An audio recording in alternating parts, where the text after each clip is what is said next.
ایک پرانے اور سنسان گاؤں میں ایک جادوگر رہا کرتا تھا۔ اس کی زندگی میں کبھی بھی خوشی نہیں آئی ہوتی اور وہ بہت چھوٹا تھا جب اس کے ماں باپ فوت ہو جاتے ہیں۔ زندگی کی بے بسی نے اس کا دل بہت سخت کر دیا ہوتا ہے۔ لوگوں کے برے رویے سے اس کو یہ لگتا ہے کہ محبت، خلوص اور زندگی میں اچھے کام کرنا بس یہ کتابی باتیں ہوتی ہیں۔ اس کو لگتا تھا کہ زندگی کا مقصد بس دوسرے لوگوں کو درد اور تکلیف دینا ہی ہوتا ہے، اس لیے وہ ایسا ہی کرتا تھا۔ وہ اپنے جادو سے لوگوں کی خوشیاں چھینتا تھا اور لوگوں کے دل میں خوف ڈالتا تھا، یہاں تک کہ لوگ اس کا نام سن کر کانپنے لگ جاتے تھے۔ لیکن ایک دن قسمت نے ایک نیا رخ بدلا اور اس جادوگر کی ملاقات ایک معصوم سی پری سے ہوتی ہے۔ وہ معصوم سی پری جنگل میں بھٹک گئی تھی۔ اس پری کے ہاتھوں میں چمکتے ہوئے پھول تھے اور چہرے پر معصومیت سی تھی، جسے دیکھ کر پری پر بہت پیار آتا تھا۔ لیکن جادوگر نے پھر بھی اپنی عادت کے مطابق سوچا کہ وہ اس چھوٹی سی پری پر کوئی جادو کر کے اسے بھی خوفزدہ کرے گا۔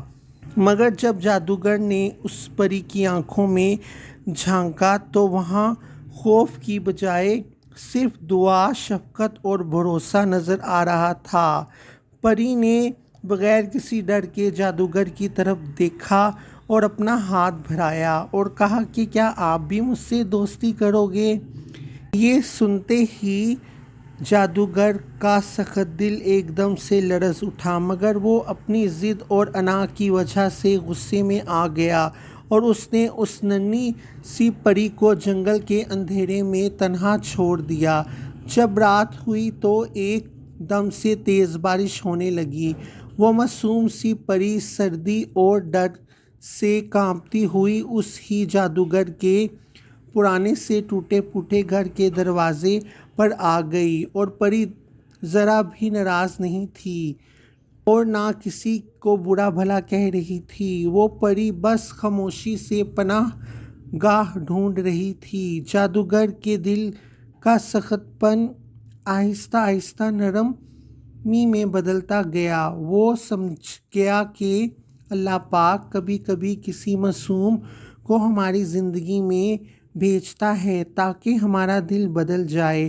جادوگر نے اپنے گھر کا دروازہ کھولا اور اس پری کو اپنے گھر کے اندر آنے کو کہا، اور اپنی زندگی میں پہلی دفعہ کسی کا دل سے بھلا کرنا چاہا۔ پھر وقت گزرتا گیا اور پھر آخر کار جادوگر نے اپنی زندگی کو بدلنے کا فیصلہ کیا، مگر تقدیر میں ابھی ایک اور بڑا امتحان باقی تھا۔ پھر ایک دن جادوگر گاؤں کے لوگوں سے معافی مانگنے کے لیے جاتا ہے، لیکن وہ جب واپس آتا ہے تو دیکھتا ہے کہ وہ معصوم سی پری پھر سے بیمار ہو چکی ہوتی ہے۔ شاید وہ ابھی تک بارش والی رات کی ٹھنڈ اپنے جسم میں محسوس کر رہی ہوتی ہے۔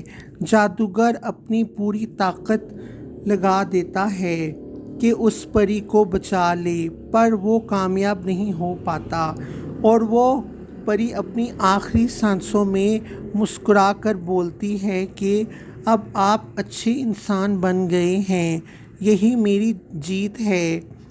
وہ یہ کہہ کر ہمیشہ کے لیے خاموش ہو جاتی ہے۔ پھر جادوگر ساری عمر اس بات کا دکھ اپنے دل میں لیے جیتا رہتا ہے کہ اس نے اپنی ساری زندگی اچھے کاموں میں کیوں نہیں گزاری اور کبھی کسی کے خلوص کو نہ آزمانا، کیونکہ جو لوگ ہمیں کمزور لگتے ہیں وہی ہماری تقدیر بدل سکتے ہیں، اور جب انسان کے دل سے رحم دلی ختم ہو جائے تو انسان جتنا طاقتور ہو جائے، اصل میں وہ کمزور ہو چکا ہوتا ہے۔